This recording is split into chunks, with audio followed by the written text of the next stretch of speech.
know what I'm saying? That's why I named all them artists, because those are people that's working right now. Like, you put out a list, and I'm gonna be honest. Like, you put out a list one time, and I had just dropped the project, but I really wasn't going hard with it, and I didn't make the list.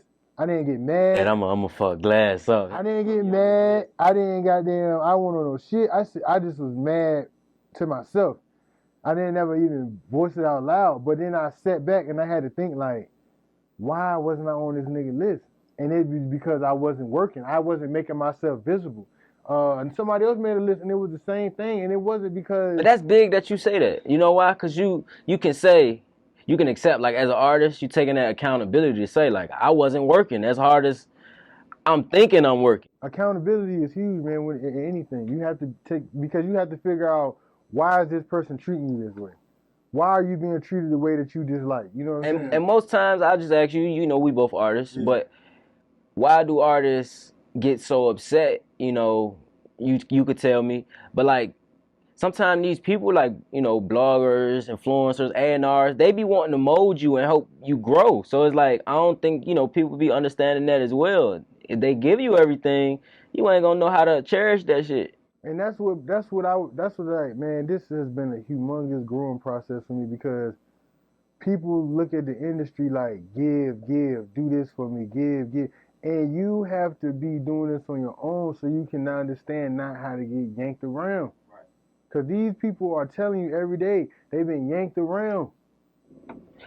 It's just so many stories out here, and it's like so many interviews, and it's like a lot of information. It's like a lot of people from our culture don't care about the information that's already out there. How do you learn it? I don't think they give a fuck about learning. I think they just listen to who on Instagram and who can yell the longest. Because it's crazy, bro. Because people really, like, on some shit, like, they really don't understand that this shit is not given to you. You know what I'm saying? Like, and if it is given to you, how much do you think it's gonna cost? But how long is it gonna be given to you as well? Now let me ask you this. You artist manager.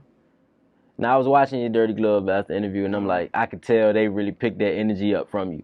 You still manage artists? Oh no, not currently. All right, so I'm pretty sure we can both agree on this, man. Artists hard-headed. I think so. What you think is the biggest issue when it comes to artists? Me personally, I would say ego and pride. And patience.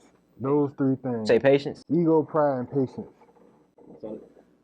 Because you can be a big artist, you can have amazing songs, but it takes the patience, because you have to understand the system. I was a person that... What you mean by the system? Because it doesn't just take money. It takes... If you got the money, great. But now you got to figure out the strategy. You got to figure out where to put the money. Because you think... I was this artist, I thought I was going to make a song, talk your shit. That song is hard, by the way. If you know, you know. It's out now. Yeah. But I thought I was going to drop that song. BNP was the first person that called me when he heard that song on my project. That nigga said, yo, nigga, this shit hard as fuck. Nigga, this is the one. Like, he called me like, he called me every day, like, for like literally like almost 2 weeks straight, just telling me like he fuck with that song. He was calling me, telling me every day. Talk your shit. Yeah. Ball on these niggas, lost your wrist. And shorty broke niggas. Yeah. But he told me, and I was just like, I thought that song was gonna be, drop the song. I thought I was on show after show after show after show after that, but it don't work like that. You got to understand the strategy. That's why Young Dolph said in one of his interviews that it costs $250,000 to break a record, because you need to learn that strategy. Sometimes also it just be perfect timing for certain records. Yeah, certain records could take off. I'm not saying that it can't, but from my experience, my personal experience, it's the strategy. You need that. The money helps you execute the strategy, and you have to actually sit down and have a strategy. You have to plan for that success. It don't just come. Now, you know, you think that come from mostly us all as artists, producers, influencers. We watch too much people on Instagram and shit like that instead of really going out and getting the experience firsthand.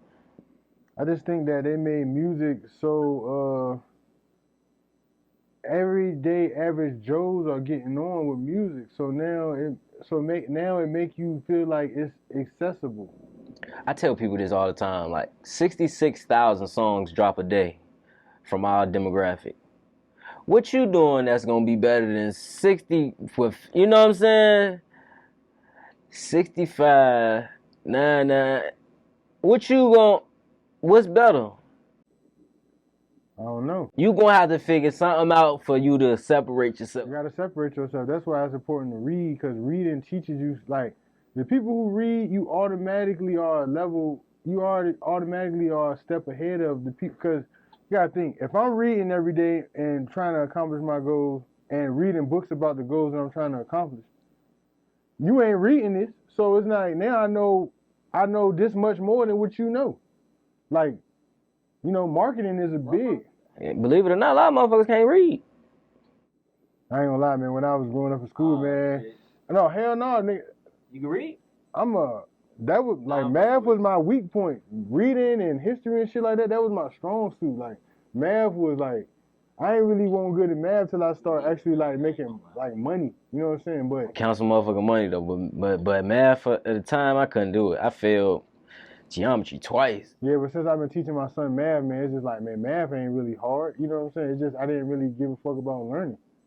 But I was good at reading. People used to read in school, and I'd be like, nigga, how the fuck this easy ass word type shit. I loved English and social studies and shit like that, but I wasn't good at math.